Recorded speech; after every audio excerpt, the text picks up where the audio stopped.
எல்லாருக்கும் காலை வணக்கம், குட் மார்னிங். ஸோ ப்ரோமோ 1 பார்த்தீங்கன்னா வந்துச்சு. ஸோ அதில என்ன இருக்க போகுது அப்படிங்கிறது நம்ம எல்லாருக்குமே தெரியும். என்ன அப்படின்னு பார்த்தீங்கன்னா, மண்டே அப்படின்னா என்ன? நாமினேஷன் டே. ஸோ எல்லாருமே எல்லாரையும் நாமினேட் பண்றாங்க. ஒண்ணும் வித்தியாசமான ஒரு விஷயம்லாம் கிடையாது. என்ன அப்படின்னா, சண்டே எபிசோட்ல அவங்கலாம் சொல்லியிருப்பாங்க தெரியுமா? யாருக்கு வந்து நீங்க வோட் போடக்கூடாது அப்படின்ட்டு.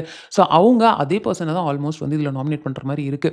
ஸோ ஆள டிசைட் பண்ணதுக்கு அப்புறமா காரணமா யோசிச்சு சொன்ன மாரி தான் எனக்கு ஃபீல் ஆச்சு. ஸோ ஃபர்ஸ்ட்டு நம்ம ப்ரோமோ 1ல என்ன நடந்துச்சு அப்படின்னு வந்து பார்த்துருவோமா? ஸோ ஜாக்லின் வந்து விஷால சொல்றாங்க. அதாவது அவர் வந்து ஒரு விமர்சனம் வச்சு அவரால வந்து அத ஏத்துக்க முடியல அப்படின்ட்டு. நெக்ஸ்ட் நம்ம முத்துக்குமரனும், ரயானும் பார்த்தீங்கன்னா, ராணவ சொல்றாங்க. கேம் பத்தின புரிதல் இந்த வீட்ல இருக்கவங்களுக்குலாம் ஒரு மாரி இருந்தா, இவருக்கு வந்து டோட்டலாவே வேற மாரி இருக்கு அப்படின்றாரு. அடுத்து நம்ம சௌந்தர்யாவும், விஷாலும் பார்த்தீங்கன்னா, ஜாக்லின நாமினேட் பண்றாங்க. ஸோ விஷால் என்ன சொல்றாரு அப்படின்னா, யார வச்சு இந்த கேம நம்ம விளையாடலாம் அப்படின்ற மாரி யோசிச்சு இவங்க விளையாடிட்டு இருக்காங்க. ஸோ இவங்க இந்த வீட்ல இருக்கவே கூடாது அப்படின்றாரு. அடுத்து நம்ம சௌந்தர்யா பார்த்தீங்கன்னா, ஃப்ரெண்ட்ஸ பத்தி சொல்லிட்டோம்னா, அது வந்து தப்பா தெரிஞ்சிடுமோ அப்படின்னு சொல்லிட்டு, இவங்க ரொம்ப சேஃப் கேம் விளையாடிட்டு இருக்காங்க அப்படின்னு சொல்றாங்க.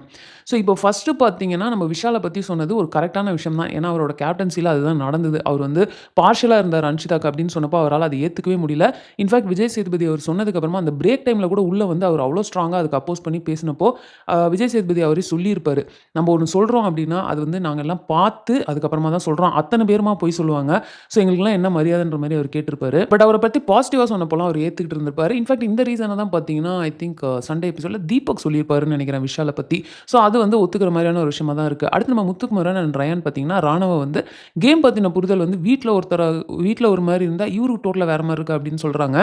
பட் அதில வந்து எனக்கு என்ன தோணுதுன்னா, ராணவ் வந்து அவரோட ஒரு வே ஆஃப் பிளேயிங் அதுதான். அவர் வந்து இன்ஃபாக்ட் நேத்து ஓப்பனா ஒத்துக்கிட்டது வந்து ரொம்பவே நல்லா இருந்தது. அதாவது சௌந்தர்யா சொல்லுவாங்க தெரியுமா?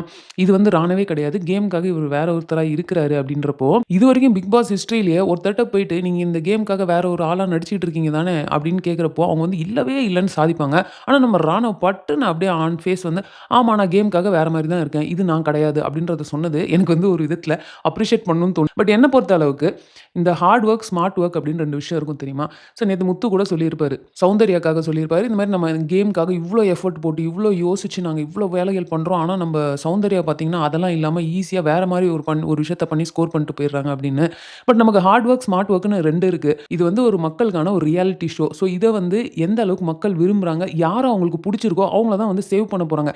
கேம வந்து எந்த அளவுக்கு உயிர குடுத்து ரத்தம் சிந்தி விளையாடியிருக்காங்கப்பா, இவங்கள வின் பண்ண வைக்கணும் அப்படின்றது தோணணுமா, தோணக்கூடாதான்னு நம்ம சொல்ல முடியாது. மக்களுக்கு வந்து இவங்கள புடிச்சிருக்குன்னா வோட் போட போறாங்க. Very simple. இதுதான் நமக்கு நடக்க போகுது. நீங்க ஸ்மார்ட்டா இத வந்து சௌந்தர்யா அண்ட் ராணுவ மாரி ப்ளே பண்ணாலும் தப்பில்ல.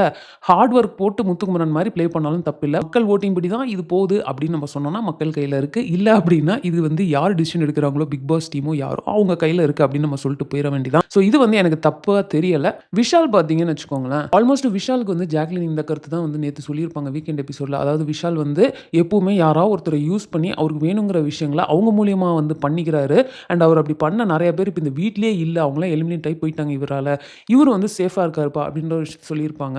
இப்ப விஷால் பார்த்தீங்கன்னா, மோர் ஆர் லெஸ் அதே ரீசன சொல்லி தான் வந்து ஜாக்லின வந்து நாமினேட் பண்ணியிருக்காங்க. அதாவது வேற யாரையோ வச்சு இவங்க கேம் விளையாடுறாங்க அப்படின்ற மாரியான ஒரு விஷயத்த வந்து இவரு சொல்லியிருப்பாரு. இதே மாரி பார்த்தீங்கன்னா, இதுக்கு முன்னாடி ஜாக்லின் வந்து ஃப்ரெண்ட்ஷிப்ப ஸ்ட்ராட்டஜியா யூஸ் பண்ணி இது பண்றாங்கன்னு சொல்றத அருண் சொல்லியிருப்பாரு. ஸோ கிட்டத்தட்ட இது ஆல்மோஸ்ட் சேம் அப்படின்னு தான் நம்ம சொல்லணும். ஸோ அடுத்து பார்த்தீங்கன்னா, நம்ம சௌந்தர்யாக்கு எப்படியாவது ஜாக்லின நாமினேட் பண்ணியே ஆவணும்.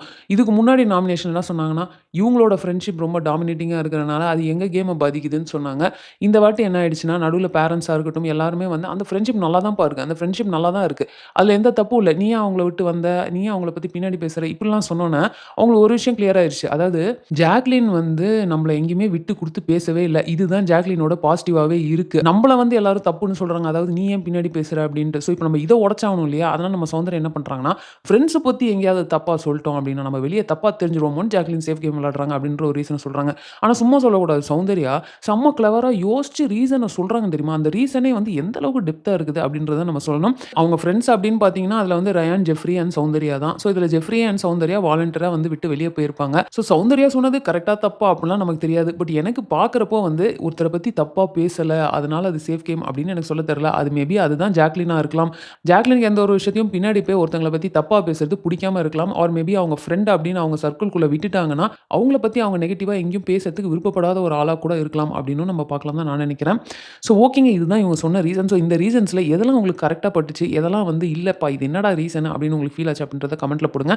ஸோ இந்த வீடியோ நான் இதோட முடிச்சுக்கிறேன். இந்த வீடியோ உங்களுக்கு பிடிச்சிருந்தா லைக் பண்ணுங்க. உங்க ஃப்ரெண்ட்ஸ் எல்லாத்தையுமே ஷேர் பண்ணுங்க. மறக்காம சேனல சப்ஸ்கிரைப் பண்ணி என்ன சப்போர்ட் பண்ணுங்க. அடுத்து இன்னொரு ப்ரோமோட ரிவ்யூ வீடியோல உங்கள மீட் பண்றேன். தேங்க்ஸ் ஃபார் வாட்சிங். Bye by.